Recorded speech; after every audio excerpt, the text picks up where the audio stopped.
जादुई झरनों का मिथक।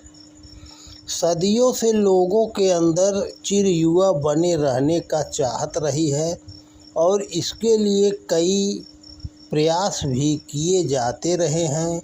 इन्हीं प्रयासों में एक प्रयास ऐसे झरने की खोज रहा है जिसमें स्नान करने के उपरांत व्यक्ति को कभी बुढ़ापा न आए और वह हमेशा युवा बना रहे। प्राचीन साहित्य में ऐसे अनेक झरनों का जिक्र है जिसके बारे में यह दावा था कि उनमें एक बार स्नान कर लेने के बाद व्यक्ति चिरयुवा रह सकता है। कुछ इतिहासकारों ने ऐसे झरनों का जिक्र भी किया है।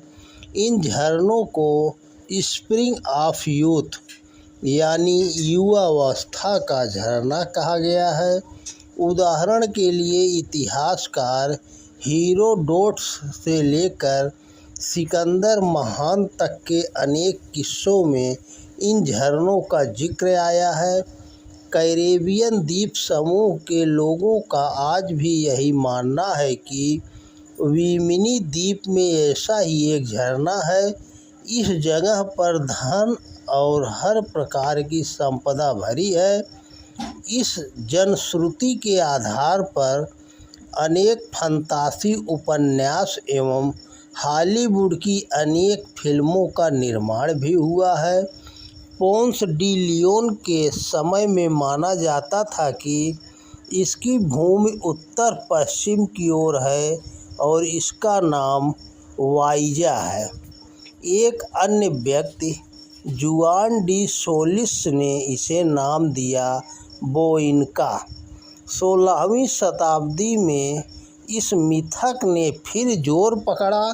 उन दिनों प्यूर्टो रिको के गवर्नर जुआन जोन्स डी लियोन, जो कि स्पेनी नाविक भी थे, ने इस झरने की नए सिरे से खोज शुरू की। स्पेन के राजा ने ही इसे इस झरने को खोजने के लिए नियुक्त किया था और जिस जगह को वे खोज रहे थे आज वह फ्लोरिडा था।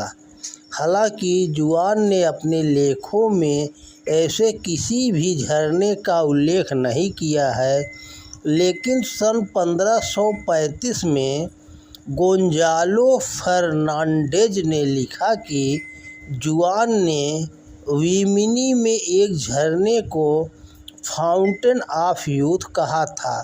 इसके बाद कई स्पेनी नाविकों और यात्रियों ने फ्लोरिडा में ऐसे ही झरने के होने का जिक्र किया है। ऐसे ही एक व्यक्ति थे हर्नांडो फोंटानिडा, जो 7 साल की उम्र में उस समय बंदी बना लिए गए जब उनका जहाज़ टूटकर बिखर गया था।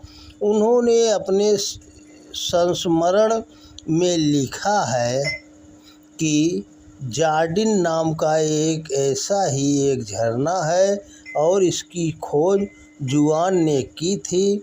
हर्नाल्डो ने लिखा है कि यह झरना इतना चमत्कारिक था कि अगर कोई बूढ़ा व्यक्ति इसमें स्नान कर ले तो वह जवान हो जाता था।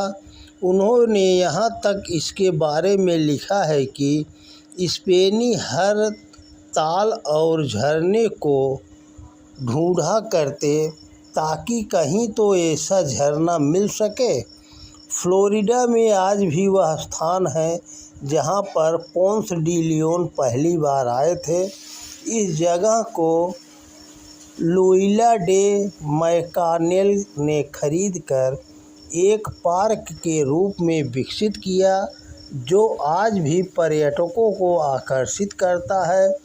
इस जगह के बारे में कई मिथक स्वयं लुइला ने फैलाए। पारस में भी ऐसी कई पेंटिंग मिली है जिसमें यह दिखाया गया है कि सिकंदर उस मरी मछली को देख रहा है जिसे स्प्रिंग ऑफ यूथ में डालने के बाद फिर से जीवित कर लिया गया। इतिहासकार हेरोडोटस ने ऐसे झरने का उल्लेख किया है जो एक देश मैक्रोनियंस के पास था और जिसका पानी पीकर ही लोगों का जीवन लंबा हो जाता था। पूर्वी सभ्यता में ऐसे कई किस्से मशहूर हैं जो यह बताते हैं कि किस तरह सिकंदर ने अपने नौकर के साथ अंधेरे का देश पार किया और इस झरने तक आया। स्पेन में भी सिकंदर के बारे में इसी तरह किस्से मशहूर रहे।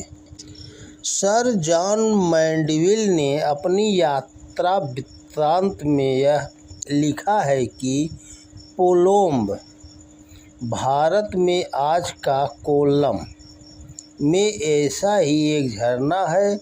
यूरोप में इस तरह के झरने ने लोगों को इतना रोमांचित कर रखा था कि कई मर्तबानों, शीशे के बर्तनों आदि में इसी झरने को उकेरा जाता था।